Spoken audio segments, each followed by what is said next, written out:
Shalom. దేవుని పరిశుద్ధ నామానికి సమస్త మహిమ ఘనత ప్రభావములు కలుగునుగాక. మన ప్రభువును రక్షకుడైన యేసుక్రీస్తు యెహోవా మెస్సీ నామంలో యెహోవా మెస్సీ ఆత్మీయ కుటుంబ సభ్యులందరికీ నా హృదయపూర్వక వందనాలు, ఉదయకాలపు శుభాలు తెలియజేస్తున్నాను. దావీదు కీర్తనకారుడు రాసిన 46వ దావీదు కీర్తన 1వ వచనంలో పరిశుద్ధాత్మ దేవుడు ఒక చక్కని మాట ద్వారా ఈరోజు మనతో మాట్లాడుచున్నాడు.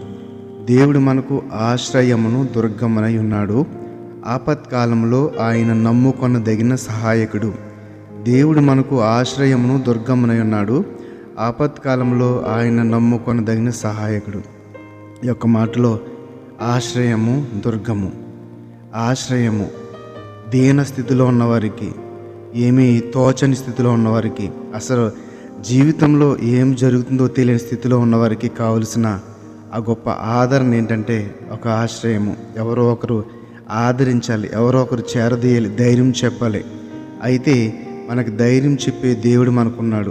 దేవుడు మనకు ఆశ్రయమును దుర్గమునై ఉన్నాడనే వాక్యాన్ని మనం ఇక్కడ చూడగలుగుతున్నాం. కాబట్టి తనకు మొర్రపెట్టు వారికి అందరికీ, తనకు నిజముగా మొర్రపెట్టు వారికి అందరికీ ఆయన సమీపముగా ఉన్నాడనే వాక్యాన్ని మనం చాలాసార్లు చదువుతున్నాము. ఏంటండి? తనకు మొర్రపెట్టు వారికి అందరికీ, నిజముగా తనకు మొర్రపెట్టు వారికి అందరికీ. అయితే మనము మొర్రపెట్టి దేవుని సహాయాన్ని పొందుకుంటున్నామా లేదా? మనము దేవునికి మొర్రపెడితే ఖచ్చితంగా ఆయన సహాయం చేసే దేవుడు కదండి. ఆపత్కాలంలో నాకు మొర్రపెట్టము, నేను నీకు సహాయం చేసేదను. ఆయన మాట ఇచ్చి తప్పే దేవుడు ఏమాత్రం కాదు. కానీ మనం అడగకనే, అంటే ఈ లోకంలో ఇబ్బందులు వచ్చినప్పుడు మొదటిగా మనము మనుషుల వైపు చేతులు చాపుతూ ఉంటాము, మనుషుల వెంట పరిగెడుతూ ఉంటాము. కానీ జీవము గల దేవుని సందులో మోకరించి ఆయనకి విజ్ఞాపన చేస్తే గనుక, ఆయనకి స్తుతి నైవేద్యం సమర్పిస్తే గనక ఖచ్చితంగా నీ హృదయ వాంఛను ఆయన తప్పకుండా తీరుస్తాడు. నువ్వు అడిగితే తప్పకుండా దేవుడు మనకి ఆ యొక్క సహాయమును, దేని గురించి అయితే ఎదురు చూస్తున్నావో దాన్ని అడిగినప్పుడు, యెహోవా మెస్సీ నామములో మనం ప్రార్థించినప్పుడు ఖచ్చితంగా మనకి ఆ యొక్క సహాయమును చేయటకు ఆయన సిద్ధముగా ఉన్నాడు. కాబట్టి మనము చేయవలసిన పని ఏంటంటే ఆయనని అడగటమే. యెహోవా, నీకే నేను మొరపెడుచున్నాను, నా ఆశ్రయదుర్గము నీవే, సజీవులున్న భూమి మీద నా స్వాస్థ్యము నీవే అని కీర్తనకారుడు 142వ కీర్తన 5వ వచనంలో చెప్పడం మనం చూస్తున్నాం. యెహోవా, నీకే నేను మొరపెడుచున్నాను, నీకే. ఎందుకంటే ఆయనను మనం దేవుడిగా కలిగి ఉన్నాం కాబట్టి ఆయనే సహాయం చేయవాడని, ఆయనే ఆశ్రయం ఇచ్చేవాడని, ఆయనే మన దుర్గమని, మన కోటని, ప్రభువా మీ వైపే మేము చూస్తాము, నీ మీదే మేము ఆధారపడుతున్నామని చెప్పి ఆయన సందులో మనం మొర్ర పెట్టుకున్నప్పుడు ఖచ్చితంగా ఆయన మనకి ఆశ్రయంగా నిలుస్తాడు. నీవే సజీవులున్న భూమి మీద నా స్వాస్థ్యము నీవే అని నేను అనుకుంటుని. ఇక్కడ కీర్తనకారుడు అనుకున్నట్లుగా మనం కూడా అనుకునిచున్నామా? సజీవులున్న భూమి మీద నా స్వాస్థ్యము నీవే ప్రభు అని మనము ప్రార్థన చేయగలుగుతున్నామా? అలా చేస్తే కనుక ఖచ్చితంగా దేవుని యొక్క మేలులు, దీవెనలు మనము పొందుకొనగలుగుతాం.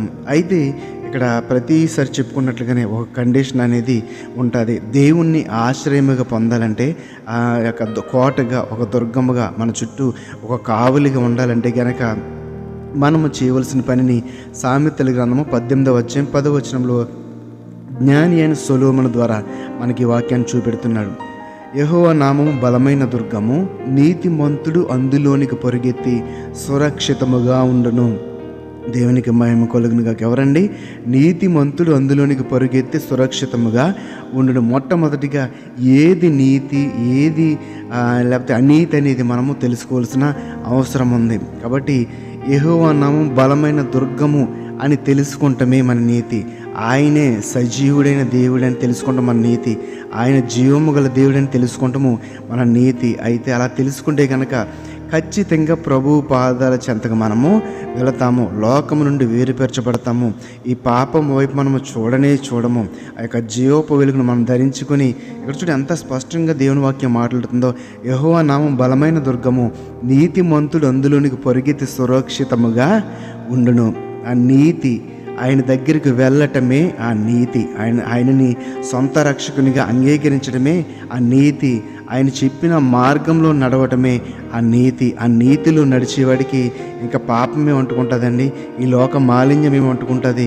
కాబట్టి పరిశుద్ధుడిగా ఉంటాడు. కాబట్టి తండ్రిని దేవుడు చెప్పినట్లుగా నేను పరిశుద్ధుడిని కనుక మీరు కూడా పరిశుద్ధులుగా ఉండవలెను. అది ఆజ్ఞ. అది మామూలుగా అశ్రామషిగా చెప్పిన మాట కానే కాదు. కాబట్టి మనము పరిశుద్ధులుగా ఉంటే కనుక దేవుని యొక్క కృపాబాహుల్యము, ఆయన వాత్సల్యత, ఆ నెమ్మది, శాంతి, సమాధానం అన్నీ కూడా పొందుకొని మనం ధైర్యం గలవారుగా దేవుని సొంతం నిలవబడగలుగుతాం. కాబట్టి దేవాది దేవుడు చెప్పినట్లుగా ఆ మాట చొప్పున మనం బ్రతకాలని ఈరోజు మనం నిశ్చయత కలిగి ఉందాము. దేవుడు మనకు ఆశ్రయమును దుర్గమని ఉన్నాడు. ఆపత్కాలంలో ఆయన నమ్ముకొనదగిన సహాయకుడు. కాబట్టి ఆపత్కాలంలో నమ్మదగిన సహాయకుని మనం దేవుడిగా కలిగి ఉన్నాం. కాబట్టి నిశ్చితగా ఆయన మీద భారం వేసి మన ప్రతి శోధనలో, వేదనలో, కష్టంలో, నష్టంలో, కీడులో ఆయన మీద భారం వేసి ఆయన సహాయం కొరకు ఎదురు చూద్దాం. ఆయన అంగీకరించుదాం. ఆయన చిత్తమును తలవగుదాం. దేవుడి మాటను బట్టి మన హృదయములను బలపరిచి స్థిరపరచునుగాక. ఆమేన్. పరిశుద్ధుడ మహోన్నతుడ జీవము గల మా తండ్రి, నీకు వందనాలు, స్తుతులు, స్తోత్రాలు. మా జీవితాల్లో ఎన్నోసార్లు నీ పాదాల చెంతకు వచ్చినప్పుడు మా ఆక్రతలు తీర్చావు ప్రభువా, శోధన నుండి తప్పించావు తండ్రి. ఆయన ఈరోజు కూడా ఒక చక్కని మాటతో మాకు ఆదరణ ఇచ్చే తండ్రి ప్రభా, మీరే మాకు ఆశ్రయము, దుర్గమని, ఆపత్కాలంలో నమ్మకొనదగిన సహాయకుడని ఈరోజు వాక్యం ద్వారా మాట్లాడారు ప్రభా. ఈ వాక్యము విన్న బిడ్డలందరూ కూడా ప్రభా, ఆపత్కాలంలో నమ్ముకొనదగిన సహాయకుడిగా మిమ్మల్ని అంగీకరించడానికి, నీ చిత్తములకు తలవంచడానికి, నీ ఆజ్ఞల ప్రకారం నడిచి నీతి, న్యాయ, యథార్థతలు కలిగి ఆ యొక్క పరలోక రాజ్య గుంపులో అర్హులుగా కృపను దయచేయమని నిన్న వాక్యం మా హృదయంలో ఫలింపచేయమని నజరేయుడైన యేషువా మెస్సీ నామములో ప్రార్థన అడిగి వేడుకొనుచున్నాము తండ్రి. ఆమేన్, ఆమేన్. షలోం. అందరికీ వందనాలు. షలోం. దేవుని పరిశుద్ధ